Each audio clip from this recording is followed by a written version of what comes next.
খুবই ভালো হলো, আমাদের একটা নতুন অভিজ্ঞতা হলো আরো একবার। এবং আমাদের রেসপেক্টেবল অনারেবল পিএম আমাদেরকে ডেকেছেন, এর থেকে বড় কিছু আর কিছু ছিল না। It was very nice, it is very very memorable. কি দিশা নির্দেশ দিলেন পিএম আপনাদের? উনি বললেন যে আপনারা ভালো করে কাজ করুন, আমাদের মূল উদ্দেশ্যই হচ্ছে দেশকে আগে নিয়ে যাওয়া, দেশের জন্য কাজ করা। আমি অত্যন্ত সাধারণভাবে জীবনে বড় হয়েছি এবং সেইভাবেই জীবনে এগিয়ে যাচ্ছি। আমি চাইবো আমার যারা নতুন এমপিরা সবাই এসছেন, তারা সবাই সেই পথেই চলবেন এবং দেশের দিকে তাকিয়ে দেশকে আরো আগিয়ে নিয়ে যাবেন।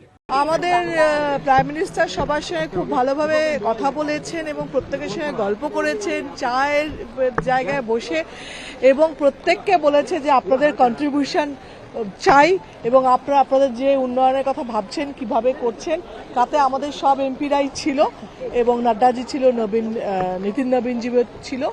খুব ভালো মিটিং হয়েছে। এটাও বলছিল যে 40 বছরের ওপর যাদের বয়স তারা কিন্তু যোগা করো আর চেক আপ করিও বছরে একবার করে। চা নিয়ে বসেছিলেন, আমরা ওই পায়েস টায়েসও খেয়েছি।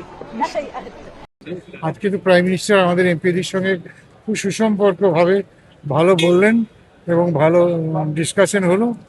ঐক্যবদ্ধভাবে সবাইকে কাজ করতে হবে, দেশ পিছিয়ে আছে, দেশকে বাড়াতে হবে। আপনাদের 3 সংখ্যালঘু সহযোগী তারা ছিল হ্যাঁ না তাদের কি বার্তা কথা হলো তাদের? বলেন যে কি বার্তা দিলেন প্রধানমন্ত্রী আপনাদেরকে? সবাই একসঙ্গে কাজ করতে বলে দিলেন তো, যে একজন এমপি যা মূল্য 150 এমপির মূল্য, তাই আমার কাছে।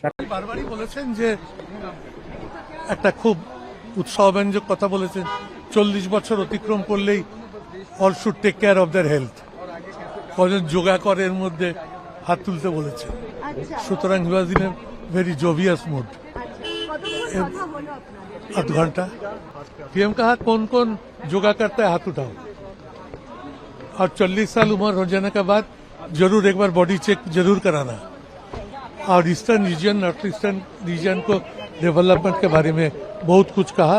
उनका जो सपना है उसको पूर्ण करेंगे। কি দিশা নির্দেশ দিলেন প্রধানমন্ত্রী আপনাদেরকে?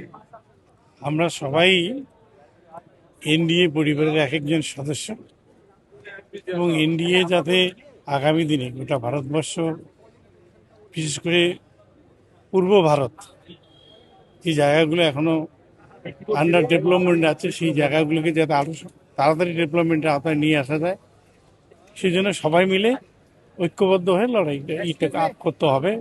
সবকিছু কাজকর্ম একসঙ্গে করতে হবে।